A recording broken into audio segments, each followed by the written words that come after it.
Les 6 et 7 octobre a eu lieu la fête de l'égyptologie, où chacun a pu découvrir ou approfondir ses connaissances sur l'Égypte antique. Jean-Claude Goyon, président de l'association dauphinoise d'égyptologie Champollion, nous explique pourquoi ils ont mis en place cet événement. Après la fondation de l'association, il est venu sur le tapis l'idée d'associer plus étroitement que les seuls membres de l'association les jeunes et les moins jeunes, je dirais, de Grenoble. Alors la ville était peu au courant à l'époque. Les choses se déroulant d'abord à vif de l'importance du rôle de Champollion dans la ville même de Grenoble. N'oublions pas qu'il a fait ses études ici, dans ce lycée, et qu'à partir de ce moment-là, il était peut-être possible d'offrir à la fois la possibilité d'accéder à un certain nombre de connaissances, d'où les conférences complémentaires, et d'autre part, par un système d'exposition, de présentation et d'ateliers, d'atteindre d'une part les enfants pour leur montrer ce que c'est que le système hiéroglyphique, leur apprendre à dessiner, ce qu'on appelait parfois par manière de plaisanter les petits canards, et puis de l'autre, de faire en sorte que si les adultes qui étaient en nombre déjà à ce moment-là pour suivre les cours de l'université de tous âges, d'avoir la possibilité, eux aussi, d'accéder par exemple à la formation hiéroglyphe, à des initiations sur la littérature, sur l'histoire, sur, disons, la civilisation en général. Et c'est comme ça qu'au fond est née cette exposition. Puis là-dessus, André Poujoula a émis l'idée qu'on pouvait associer à tout cet ensemble celui de la vision en 3 dimensions d'un certain nombre d'éléments de construction égyptienne, allant de la ferme à un temple ou de différents éléments du même type, et d'apporter donc une vision complémentaire à la connaissance qu'on pouvait diffuser. Cette manifestation culturelle est donc à la portée de tous les âges, pour les plus passionnés ou simplement les curieux. Dominique Terrier nous détaille quelles sont les activités proposées pour cette édition. Nous recevons donc en non-stop de 10h à 18h tous les publics, les enfants, les adultes, des initiés, mais surtout beaucoup de néophytes qui ont envie de découvrir cette civilisation.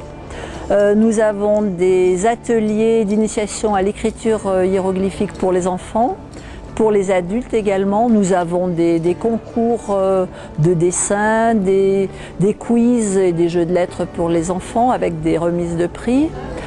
Nous avons des maquettes que nous faisons découvrir également, des maquettes qui sont à l'échelle. Nous organisons des conférences, bien entendu. Et puis nous faisons des lectures de contes également. Et enfin, nous faisons découvrir un papyrus funéraire, le papyrus d'Ani. Et nous avons un fac-similé d'une célèbre bataille de Ramsès II, qui est la bataille de Kadesh. L'édition 2012 de la fête de l'égyptologie s'est déroulée au lycée Champollion, qui, tout comme la ville de Grenoble, est intimement liée à l'égyptologie. C'est ce que nous explique Jean-Claude Goyon. Il semble qu'après le départ de Champollion pour Paris, la ville de Grenoble, étant donné les événements politiques qui ont suivi, ait perdu un peu la notion de ce qui avait été, disons, un des fleurons de leurs étudiants. Et puis c'est seulement au moment où, longtemps évidemment après sa mort, la maison familiale de Vif, qui était celle de Jacques-Joseph, mais où Jean-François revenait à chaque fois qu'il avait plus ou moins des déboires ou était fatigué, sa chambre dans la partie supérieure de la maison, donc que cette maison de Vif s'est trouvée dans une situation qui a fait en sorte que le Conseil général de l'Isère a pu l'acquérir et la sauvegarder, en même temps que sauvegarder ce qui s'y trouvait et les archives.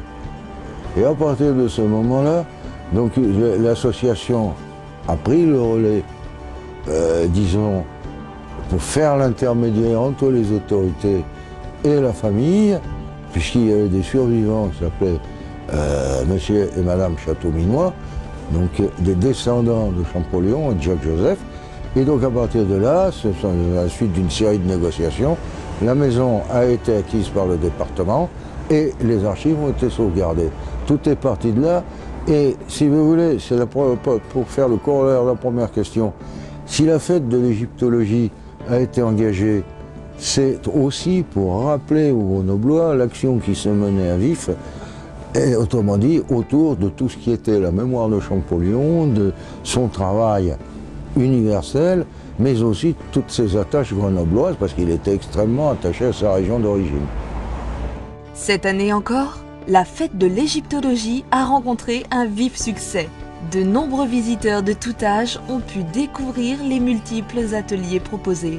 Mais au-delà de la fête de l'égyptologie, Dominique Terrier nous présente les autres activités de l'Association dauphinoise d'égyptologie Champollion. Alors l'ADEC propose d'abord une adhésion à son association qui permet de suivre des conférences tout au long de l'année, qui permet d'être tenu au courant bien sûr de l'actualité égyptologique. Des voyages également pour découvrir des expositions, des musées d'égyptologie en France, en Europe, et puis des voyages en Égypte également de temps à autre. Également, nous sommes partie prenante de cours d'égyptologie, de civilisation et des cours d'épigraphie également qui sont donnés par l'Université Interage. Avec notre aide, nous participons un petit peu à certains frais. Vous pouvez venir nous rejoindre. Vous avez notre site que vous pouvez consulter et vous serez les bienvenus parmi nous.